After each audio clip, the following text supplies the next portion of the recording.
नमस्कार दोस्तों, पूर्वांग गांधी का नमस्कार। मेरा प्रीवियस एपिसोड सराहने के लिए खूब खूब धन्यवाद। आज हम बात करेंगे महाराष्ट्र में होती राजनीति के बारे में। आप देख रहे हैं कि राजनीति में बहुत उथल पाथल हो रही है। बहुत सारे नेता अपनी पार्टी छोड़ के दूसरी पार्टी में जा रहे हैं। ये देख के वोटर्स परेशान है, कार्यकर्ता परेशान है कि ये क्या चल रहा है। आज हमको एसेस करना है कि राजनीति में ये कैसे लोग हैं। ये एसेस करने के लिए आप समझिए कि राजनीति में 3 प्रकार के लोग होते हैं। पहले ऐसे लोग होते हैं जो खाली खुद के स्वार्थ के लिए आए रहते हैं। वो अपने आप को आगे बढ़ाने के लिए काम करते हैं। दूसरी राजनीति में ऐसे लोग होते हैं जो खुद की पार्टी को आगे बढ़ाने के लिए काम करते हैं। उनका मेन उद्देश्य पार्टी की प्रोग्रेस होती है। और थर्ड ऐसे लोग होते हैं जो राजनीति में सही मायने में देश को बढ़ाने के लिए आए रहते हैं। तो आपको खाली यही एसेस करना है कि ये 3 प्रकार के लोग कौन सी पार्टी में है।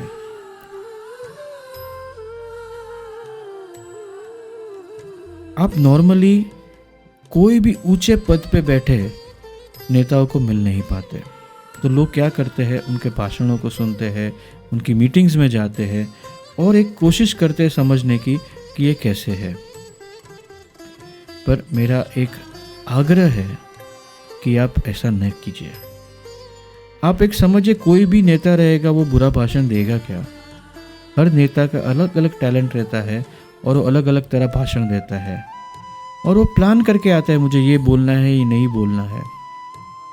तो आप अगर वो भाषण के बेसिस पे अगर आप जजमेंट लोगे और नेता को चुनोगे तो उसमें फंसने के बहुत सारे चांसेस है। आपको जजमेंट कैसे लेना है, उनके साथ जो लोग जुड़े हैं, उनके जो प्रतिनिधि है उनको देखकर। क्योंकि हम बड़े नेताओं को नहीं मिल सकते हैं, एक जनरल पब्लिक कॉर्पोरेटर लेवल को तो मिल ही सकता है। कॉर्पोरेटर के नेता उनके एरिया में रहते हैं, उनके घर पे वोट के लिए आते हैं। तो आप एसेस कीजिए कि ये कॉर्पोरेटर लेवल के बंदे सही में खुद के लिए काम कर रहे हैं, उनकी पार्टी के लिए काम कर रहे हैं या फिर देश के लिए काम कर रहे हैं। जब आप ये असेसमेंट करोगे आपको समझ में आ जाएगा कि ये पार्टी का उद्देश्य क्या है। बहुत जन आर्ग्यू करेंगे कि कॉर्पोरेटर को देख के आपको कैसे एमएलए और एमपी का आपको पता चलेगा। पर आप जरा ये सोचिए कि राजनीति में अगर वो आदमी की विचारधारा अगर उनकी पार्टी से अलग होगी तो क्या वो टिक पाएगा। पार्टी उसको डेफिनेटली निष्कासित कर देंगे, उसको निकाल देंगे। तो अगर वो आदमी वो पार्टी में टिका हुआ है और काम कर रहा है तो आपको समझना है कि उनकी विचारधारा और पार्टी की विचारधारा सेम है। तो जब आप वो आदमी को देखोगे, वो कॉर्पोरेटर को देखोगे, आपको समझ में आ जाएगा कि जो पार्टी को आप वोट देने वाले हो वो पार्टी की विचारधारा क्या है। ये भी आप आर्ग्यू कर सकते हो कि पार्टी से भूल भी हो सकती है और ऐसे लोग को चुन दिया जिसकी विचारधारा पार्टी से सहमत नहीं हो। पॉसिबल है, अपवाद है। पर जब आप एक लार्जर देखोगे कि पूरे भारत में, पूरे महाराष्ट्र में हर जगह ऐसी भूल तो नहीं हो सकती है। तो अगर हर आदमी वो जिम्मेदारी उठा ले पार्टी में एसेस करने के लिए कि ये आदमी खुद के लिए कर रहा है, खुद की पार्टी के लिए कर रहा है या देश के लिए कर रहा है, अगर हर कोई हर वार्ड महाराष्ट्र में ये एसेस कर ले, ये डिटरमाइन कर ले, ये जज कर ले, तो सब जगह तो भूल नहीं हो सकती है और उसका जो कंसेंसस रिजल्ट रहेगा वो हमेशा सही रहेगा।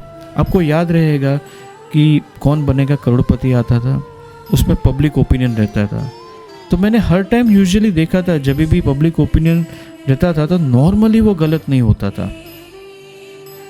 तो विद द सेम कॉन्सेप्ट अगर पूरा महाराष्ट्र के वार्ड में, हर वार्ड में अगर लोग एसेस करें कि कॉर्पोरेटर कैसे है तो उनको समझ में आ जाएगा कि कैसा चीफ मिनिस्टर बनने वाला है, कैसा एमएलए बनने वाला है और कैसा मेंबर ऑफ पार्लियामेंट बनने वाला है। आज मैं एक विशेष लोगों जो कार्यकर्ता है उसके लिए भी एक चीज़ बताना चाहूँगा।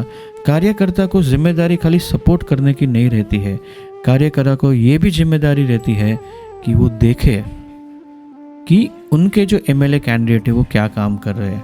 यूजुअली कार्यकर्ता को एमएलए कैंडिडेट का एक्सेस होता है, तो उनको देखना चाहिए कि वो क्या काम कर रहे हैं, क्या वो खुद के लिए कर रहे हैं या पार्टी के लिए या फिर रियली देश के लिए कर रहे हैं।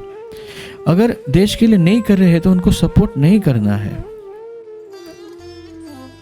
खाली पार्टी का नाम के हिसाब से अगर आप सपोर्ट करने लगे तो देश का भला कैसे होगा। आज अफसोस की बात यह है कि स्पीच के बेसिस पे लोग आज डिटरमाइन कर रहे हैं कि अगर समझो कोई बड़े नेता ने स्पीच दे दी तो वो पूरी पार्टी को चुन ले। ये तो कोई समझदारी की बात नहीं हुई। भारत इतना नासमझ नहीं हो सकता। हमें समझना होगा कि हम जिसको भी सिलेक्ट करें वो आदमी को देखें और बॉटम अप अप्रोच अपनाएं। नीचे से ऊपर देखिए, ऊपर से नीचे मत देखिए, उसमें गलती होने की बहुत गुंजाइश है। आपको ये भी देखना होगा कि कहीं पार्टी के सदस्य कार्यकर्ता को और पार्टी वर्कर्स को पैसा तो नहीं दे रहे हैं। यदि वो दे रहे हैं तो उसका मतलब ये हुआ कि वो उनको ब्राइब कर रहे हैं। और क्या होगा कि वो आदमी देश की सोचने के अलावा वो सोचने लगा मैं खुद का भला कैसे करूं।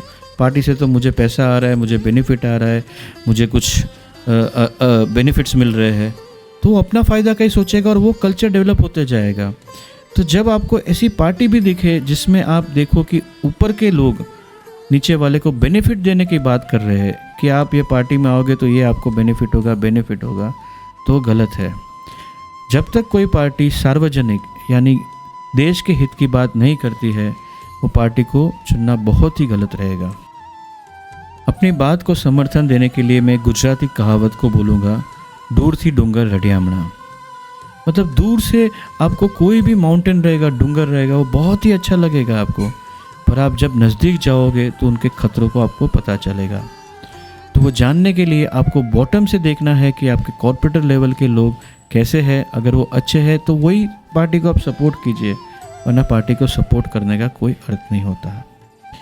तो ऐसे फेक पॉलिटिशियन जो खाली खुद के लिए काम करते हैं और वो खाली खुद की पार्टी के लिए काम कर रहे हैं, उनको आप समर्थन मत दीजिए। और ऐसे जेन्युइन पॉलिटिशियन जो देश के हित में काम करते हैं उनको आप समर्थन दीजिए। मुझे सुनने के लिए बहुत बहुत धन्यवाद। आपका पूर्वांग गांधी, PG@पूर्वांग Gandhi, PG@politically genuine। Thank you.